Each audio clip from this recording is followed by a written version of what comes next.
Shabbat Shalom, everyone. Um, we're in the season of our joy. This is Sukkot, and it's the season of our joy. So, and we're commanded to be joyous in this season, no matter what circumstances or whatever we might be facing. This is a time to be joyful and thankful to God for all His blessings in our lives. Are you able to put up the slides? Yeah.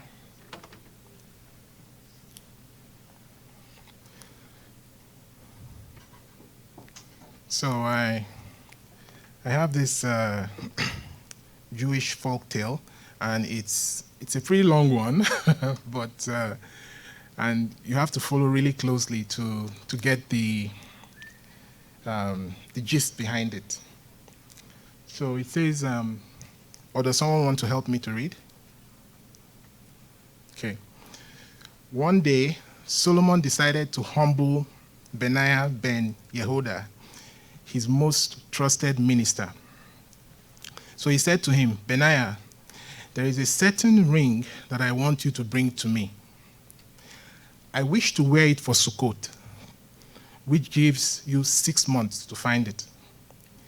If it exists anywhere on earth, Your Majesty, replied Benaiah, I will find it and bring it to you. But what makes the ring so special? It has magic powers, answered the king. If a happy man looks at it, he becomes sad. And if a sad man looks at it, he becomes happy. Solomon knew that no such ring existed in the world, but he wished to give his minister a little taste of humility. Spring passed and then summer, and still Benaiah had no idea where he could find the ring. On the night before Sukkot, he decided to take a walk in one of the poorest quarters of Jerusalem. He passed by a merchant who had begun to set out the day's wares on a shabby carpet. Have you by any chance heard of a magic ring that makes the happy wearer forget his joy and the broken-hearted wearer forget his sorrows? Asked Benaiah. He watched the grandfather take a plain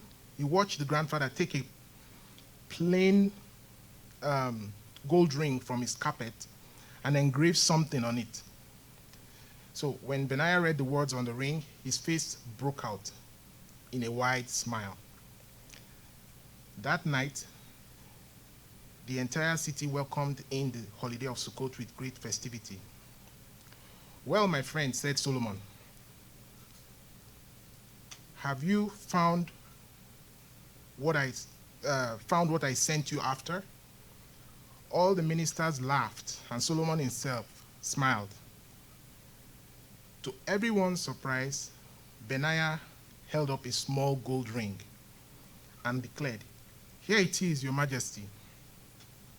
As soon as Solomon read the inscription, the smile vanished from his face. The jeweler had written 3 Hebrew letters on the gold band: Gimel, Zayin, Yud, which began the words Gamze Ya'avor, right? These two shall pass. At that moment, Solomon realized that all his wisdom and fabulous wealth and tremendous power were but fleeting things. For one day, he will be nothing but dust. So, can anyone tell me if you got the gist behind the folk tale?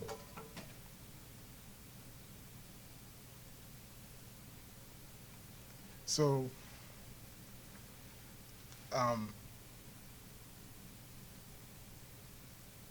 how would so how would these two shall pass? How would it intensify one's happiness?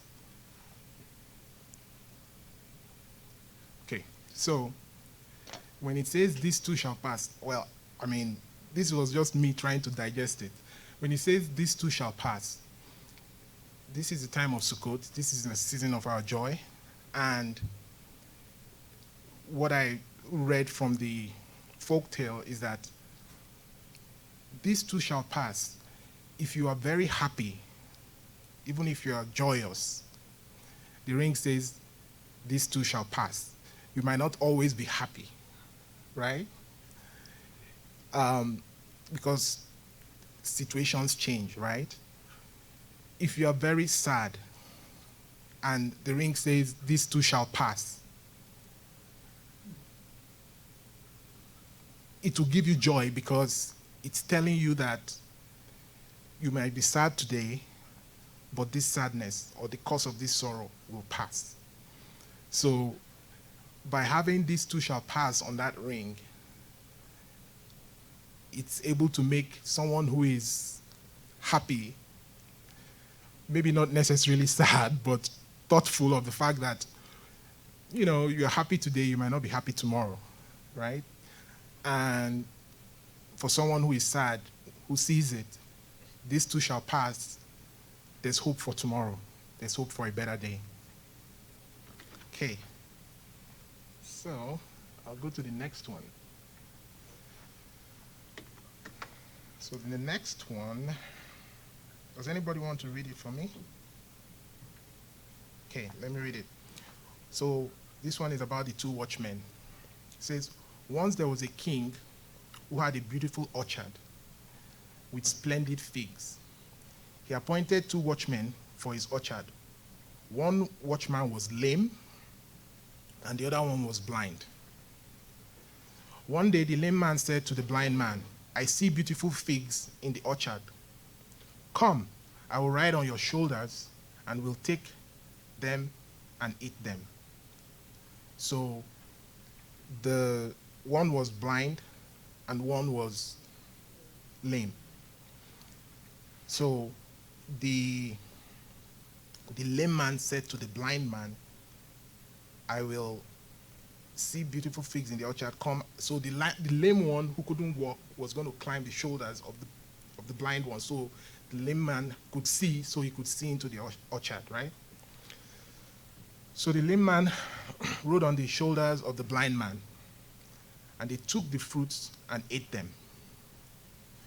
Some time after, the owner of the orchard came and inquired of them, where are those beautiful figs? The lame man replied, have I feet to walk? The blind man replied, have I eyes to see with? So what did the king do? He placed the lame watchman on the shoulders of the blind watchman and judged them together. So these are an interesting little story. And you would see when I move on to the teaching I have, how this applies. So it's a parable that has to, or it's a parable that has to do with talking about the resurrection, the purpose of the resurrection. Like on earth, we are souls and we live in a body.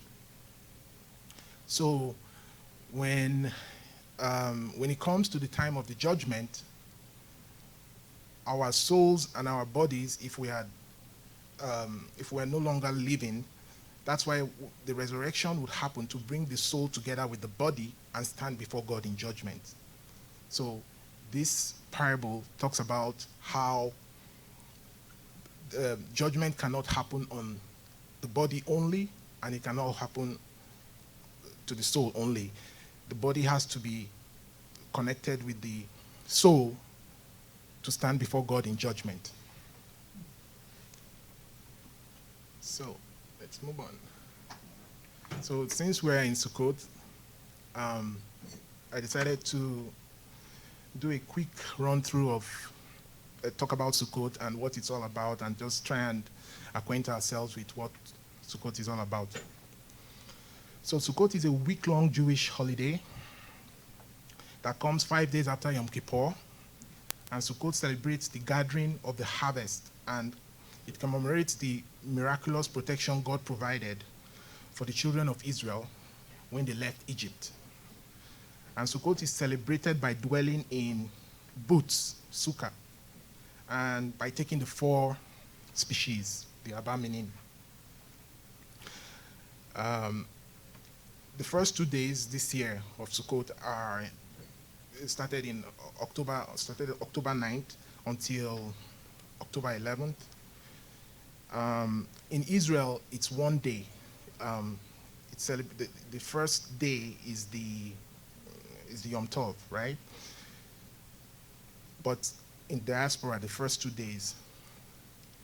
The final 2 days, October 16th this year and October 18th, up to October 18th, they are a separate holiday, but it's 1 day in Israel. And those are Shemini Atzeret and Simchat Torah. And then we have the intermediate days in between October 12th until 16th this year. And there are quasi-holidays known as Kol HaMoed. So the significance of Sukkot, the Torah refers to it by 2 different names. Hag HaHasif, the festival of ingathering, or harvest festival, and Hag HaSukkot, which is the festival of booths. And each of them express 2 different aspects of the holiday.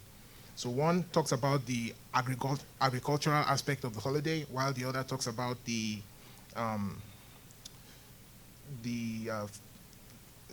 dwelling in booths, right? And there's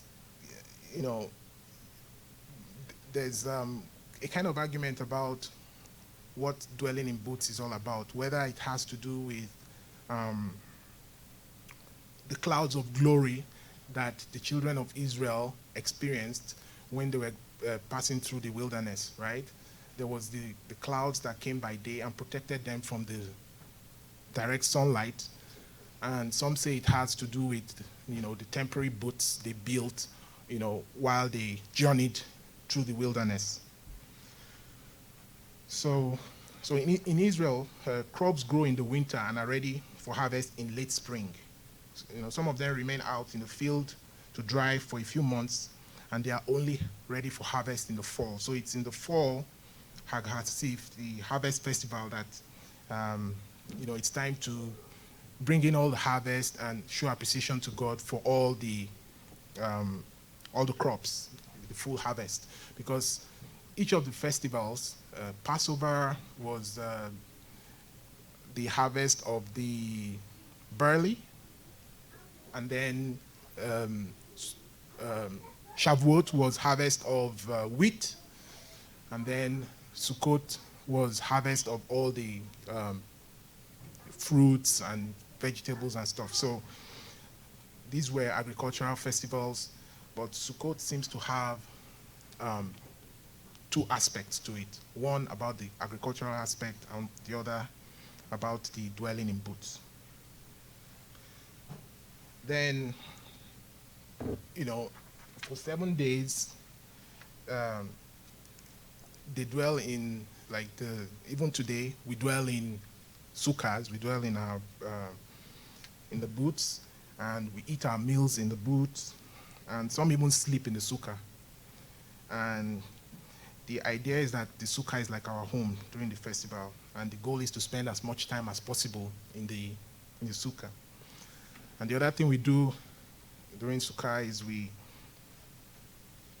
take the 4 species, the etrog, which is the citron, the yellow plant, the yellow fruit. And then there's the lulav, which is the palm frond. And then there's the hadassim, 3 hadassim, so they have to be 3 strands. And those are the myrtle. And then the the aravot, which is the willow. So the citron, they say, looks like the heart, right? And the lulav, the palm frond, looks like the spine, right? And then the myrtle looks like small eyes. And then the willow looks like lips, right? Yeah, looks like lips. So, I mean, there's so much, um, there's so much about these a lot of symbolism with all these plants, and it's a great teaching tool. That I mean, there's so many lessons we can learn from them. So, on each day of the festival, except Shabbat, the four kinds are taken, a blessing is recited over them, and then they are brought together, waved in 6 directions. We did that last week, and it was really fun. And left, right, right, left, forward, up, down, up and down, representing heaven and earth. And the sages of the Midrash say the four kinds represent the various personalities whose unity we emphasize on Sukkot. So there's a Midrash, that talks about the four species, and it says the etrog has taste and smell, right? And it has to do with people who have both Torah, they are diligent in studying the Torah, and they have good deeds, right? So that's the etrog. And then the date, it has taste, right? So the date is the fruit of the palm frond, right? And it has taste, right? But it doesn't have smell. So, and that's, the Midrash says, it's people who have studied the Torah, but they don't have good deeds. And then the Hadass, which is the myrtle, right? The Hadass is the myrtle. It has aroma, it has a good, nice, strong smell, but it has no taste. And those are individuals who have good deeds, but they are not diligent in their study of Torah. And then the Arava has no taste and it has no smell. And that refers to people who do not have Torah and do not have good deeds. So, but in Sukkot, it says, God says, let them all bond together in one bundle and atone for one another. So the idea is that, we don't have it all. Like, we all have different areas of strengths and weaknesses, but at Sukkot we come together and we kind of atone for each other. That's one thought. Another thought about what this represents is that all the parts of the, all these different fruits, they are all precious in the eyes of God, and that they are all necessary. And note that it says they atone for each other. And this implies that each of the four kinds possess something that the other three do not. And thereby they atone for each other, right? In other words, it's not just that it takes all kinds to make a people, it also takes all kinds to make a person, right? So the four kinds can also be different aspects of one person's character. So the etrog says, I am perfect, I balance learning and doing in flawless equilibrium in my life. I have knowledge and I have action, and I have them in the right balance. but they fulfill, they balance each other. And this is something we all need to say, at least occasionally, about ourselves, right? We all need to know that we possess the potential for that perfection. And sometimes we do, right? We study Torah, we do good deeds, and it's like we are hitting the mark, right? So there are moments in our lives that we seem to strike that balance. The Lulav says, I'm devoted to the pursuit of wisdom. I'm studying Torah. I'm trying to get to know myself. I'm trying to know God. That's, through studying Torah, through diligent study. And this would make me withdraw myself from the world to study, right? And this is something we all need to do as well, right? Sometimes we withdraw from the world and we're studying and we're seeking God. And we have times we need to do that as well. And then the Hadass says what the world needs is action, right? Knowledge and self-awareness are good, but we have a job to do. I need to build a better world. I need to go out there and, do good works. And we all need that as well, right? We need to make the world a better place. We need to go out and do good things, right? And then finally, the Aravat says, I don't have anything, right? I have no taste, no smell, right? And this is something we all need to do as well. Sometimes we should, see ourselves as nothing. I am nothing. Whatever I do can never be up to God's standard. Then during Sukkot, there's the Hallel is said, which is a collection of Psalms, Psalm 113 to 118, as part of the morning prayer service. And every day, aside from Shabbat, the Hallel is recited while holding the four kinds, waving them in all directions at certain times in the service. And afterward, the bima is circled, holding the four kinds and reciting some prayers for divine assistance known as Hashanot. So,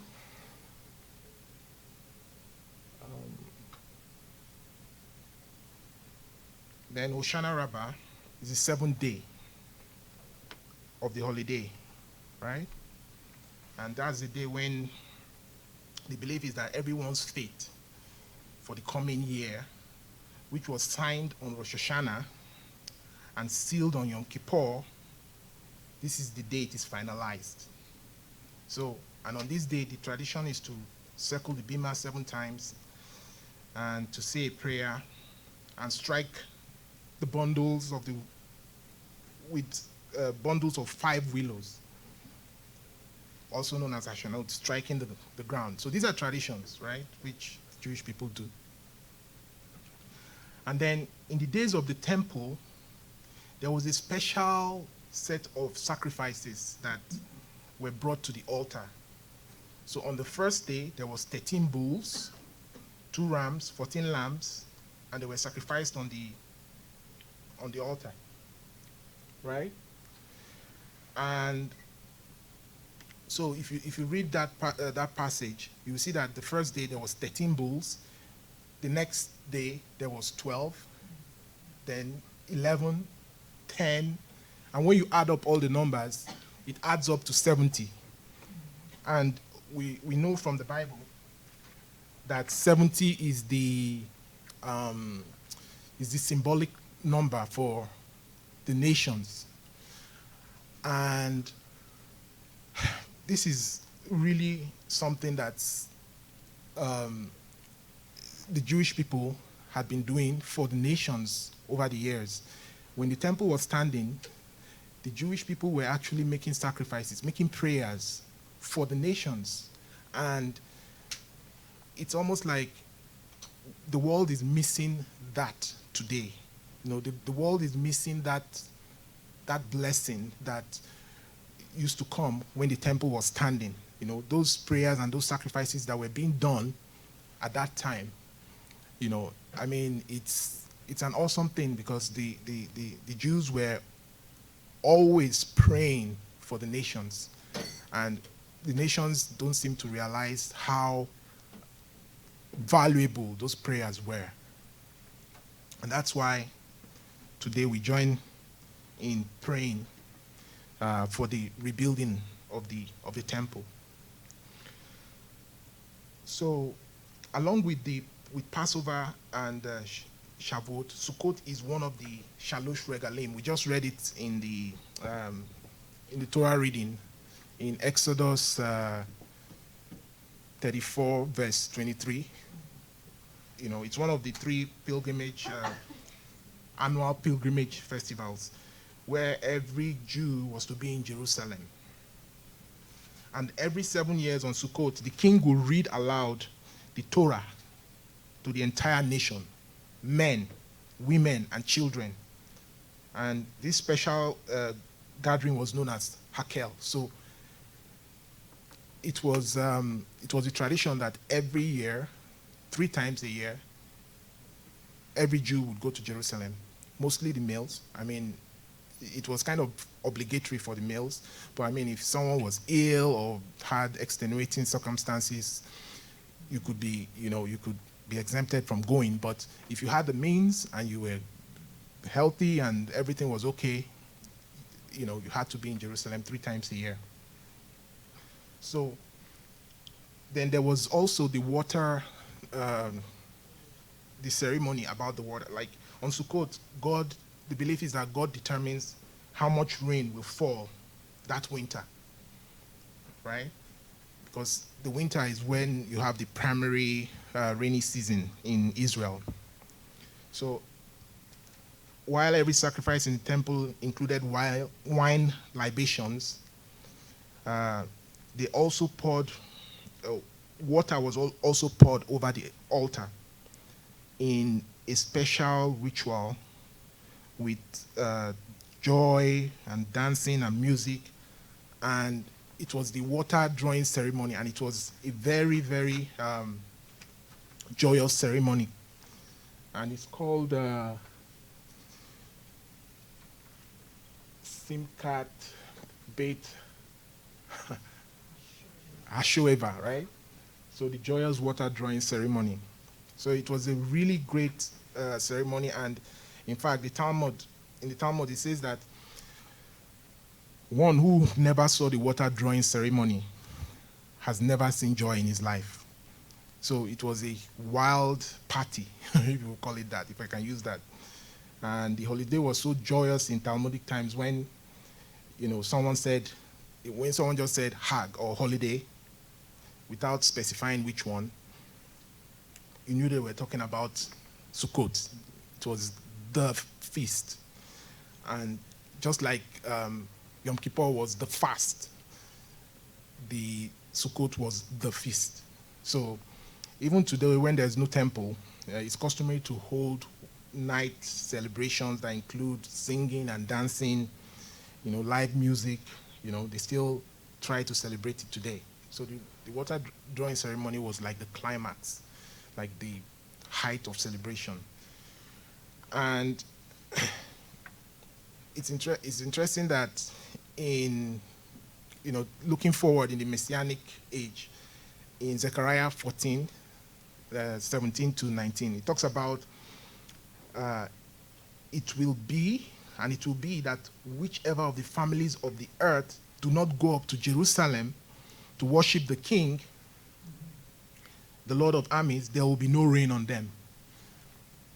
And if the family of Egypt does not go up or enter, then no rain will fall on them. And it will be the plague with which the Lord strikes the nations that do not go up to celebrate the Feast of Booths. This will be the punishment of Egypt and the punishment of all nations that do not go up to celebrate the Feast of Booths. So in the millennial kingdom, every nation, it was obligatory that every nation would send a representative at least to come to Jerusalem to celebrate the Feast of Tabernacles. And if they didn't get any rain. So that also ties in that connection with Sukkot and rain. And I believe right after Sukkot, we begin to pray for rain, right? Because that's the rainy season in Israel. Because Israel is almost like a desert land, and rain is critical for their survival, which is a direct contrast with Egypt. Egypt has the Nile. They don't have rain, but they have the River Nile, and they don't. That's why if you read, the book of Exodus, Pharaoh was like, Nile is their source of survival. Without, even till today, without the Nile, Egypt can survive. And there's even, in the news, there's stories about potential war with Ethiopia. I think they're trying to dam the Nile. So, and that would reduce the flow of the Nile to Egypt, because their whole survival depends on the Nile. But it's actually a blessing to Israel that God placed them in a situation where if they don't have rain, they cannot survive. So they always have to pray for rain every year. And Shemini Atzeret, the Torah tells us that after 7 days of Sukkot, we should celebrate the 8th day, right? So, and in diaspora, like outside Israel, we double the 8th day. And so Shemini Atzeret is on the 8th day, and Simchat Torah is on the 9th day. So on the final day, it's customary to conclude and then immediately begin the annual cycle of Torah reading, making this Simchat Torah a Torah celebration. So it's the 8th day follows Sukkot, and it is an independent holiday in many respects, because on the 8th day, the 4 kinds are no longer taken. We don't shake the lulav anymore, and we don't dwell in the sukkah. But that's in Israel, right? But outside the land of Israel, in diaspora, meals are still eaten in the sukkah on the 8th day, but without saying the accompanying blessing. And some just eat their meals in the sukkah on the 8th day, but not on the 9th. So the highlight of this holiday is a boisterous singing and dancing in the synagogue as the Torah scrolls are paraded in circles around the bima. So on Simchat Torah is, I don't know if you've read or even if you Google, you would see a lot of wild celebrations where they're dancing, with the Torah scrolls. And I think it's a really great thing to have that joy, for the Torah. All right. I wanted to quickly touch about Yom Kippur and Rosh Hashanah. On Rosh Hashanah, the heavenly court convenes, and the books are opened, and everyone on earth receives an inscription in the book of life and the book of death, or the book of the in-betweens. That's why the traditional greeting on Rosh Hashanah is, "May you be inscribed for a sweet year." It means you may stay alive another 12 months. But the decision made on Rosh Hashanah is not final. The court debates the decision for 10 days, and during the 10 days, the courts are still open, and the judge is listening to arguments. Repentance, prayer, and acts of charity can overcome an evil decree. It can tip the scales of justice and influence the court to record your name in the book of life for another 12 months of life. So the decision is not final until the end of Yom Kippur, when the final shofar sounds and the gates of heaven close at the end of Neilah. The moment is called the sealing.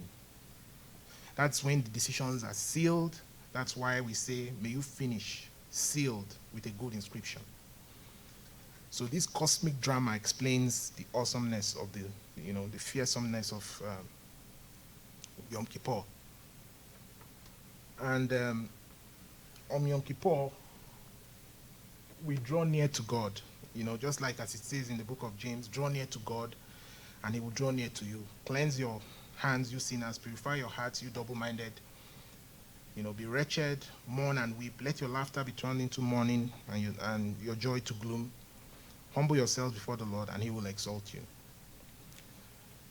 And in Hosea, it says, return, O Israel, to the Lord your God, for you have stumbled because of your iniquity. Take words with you and return to the Lord. Say to him, take away all iniquity and receive us graciously, that we may present the fruit of our lips. In 1 Peter 2, verse 25, it says, for you were continually straying like sheep, but now you have returned to the shepherd and guardian of your souls. So, and it's a trustworthy statement, deserving full acceptance, that Christ Jesus came into the world to save sinners, among whom I am foremost. And that's Paul the Apostle, right? So we draw near to God, we return to the Lord, we turn back to the Lord, the shepherd of our souls. We confess our iniquity during Yom Kippur. We confess our transgressions, we confess our sins. We ask God for forgiveness, pardon. We ask for atonement. We ask him to forgive us. We're asking for pardon against, for our debts against heaven. And we're basically in Yom Kippur, there's three kinds of sins that are addressed. So there's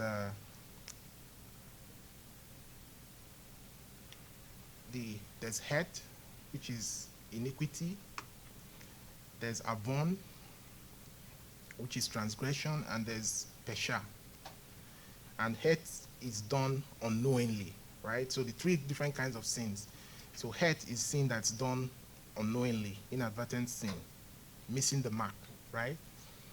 Avon is when a person does whatever he wants, but not to anger God, but just to enjoy forbidden things he desires.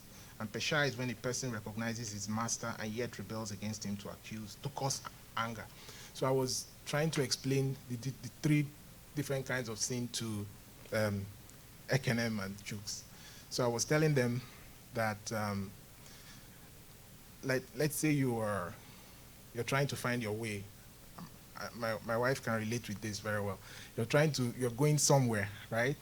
And you missed your way. You were going and you missed the way. So that's het, right? You're just trying to find your way, but you can't figure it out. And then the next one, avon, is when you're going and you're running late and you see a shortcut and it's not quite legal. Maybe it's one way, but you want to just take the shortcut so you'll be on time. So you take the shortcut and you're caught. And then pesha is rebellious sin, when you are like, I'm just a bad guy. I know it's bad. This is one way. I'm taking this one way because I just like doing bad. In fact, I want the cops to catch me because I don't care about them, right? So those are like 3 levels, 3 different degrees of sin. And the kinds of sins that will fall into the category of pesha would be things like, I don't know, some people who are just sold out to,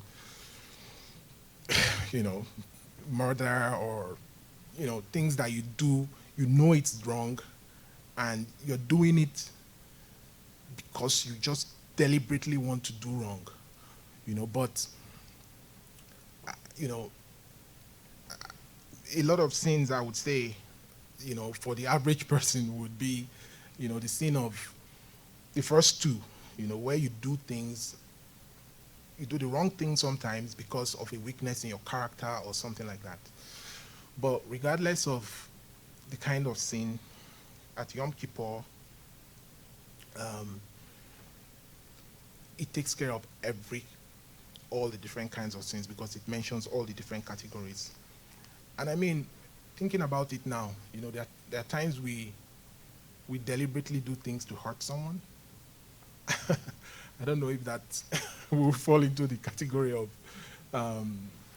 the rebellious sin, where you know something is wrong, you're doing it because you want to get back at someone or you want to do something to hurt someone.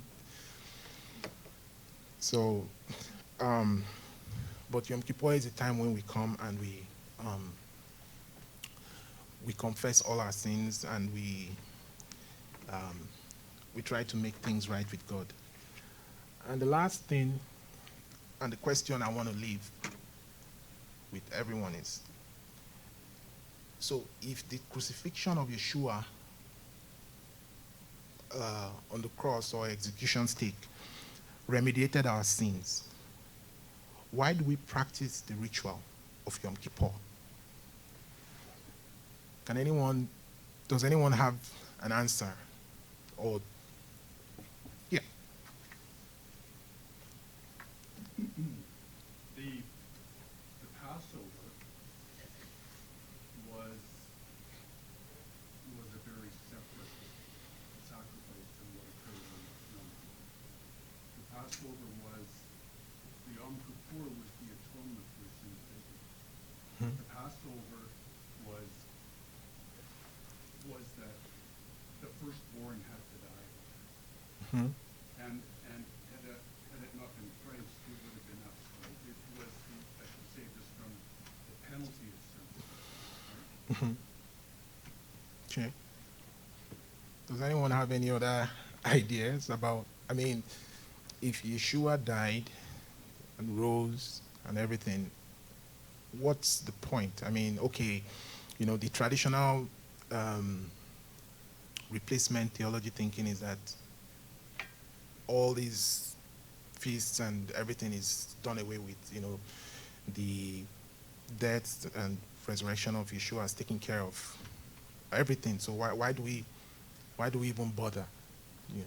Yeah. Result. There's two Jewish calendars, right? There's the civil one, Mm-hmm. which releases the slaves at the fall feast, Mhm. and then there's the religious one that begins the months in the spring, Passover. Mm-hmm. So the civil calendar is the fall into sin leading up to Messiah. So it goes basically Rosh Hashanah through to Pentecost. The religious one starts at Passover and it goes through Sukkot. Mm-hmm. The fall feasts on the religious calendar haven't happened yet. So the Yom Kippur on the religious calendar is a prophetic event in the future, specifically the Great White Throne Judgment. Okay.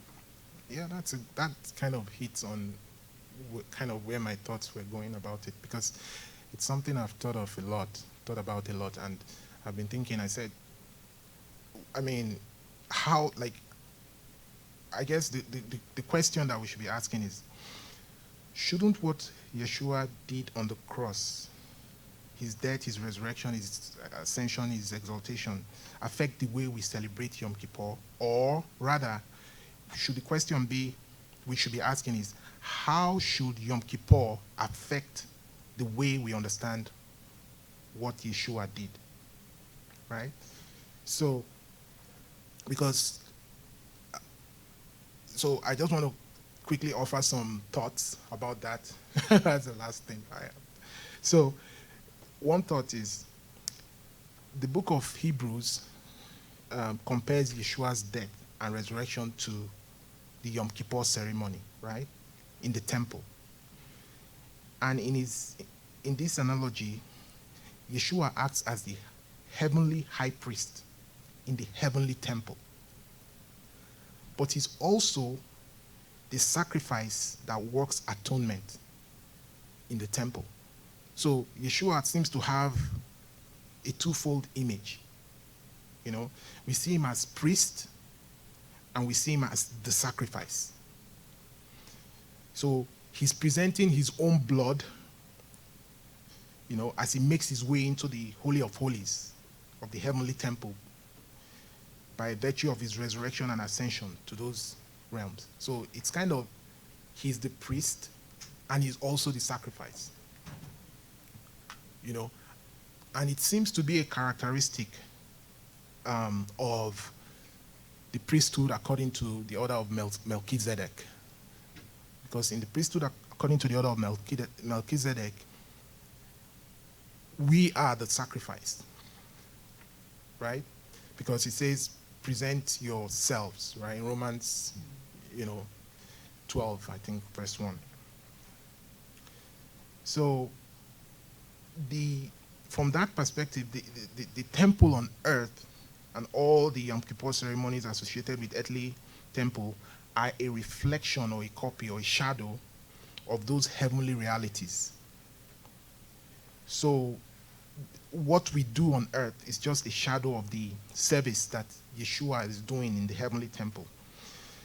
So therefore, when we disciples of Yeshua observe Yom Kippur, our eyes turn to the heavenly temple above, where our Master, having completed the atonement and put away sins once and for all, is no longer presented on the altar year after year.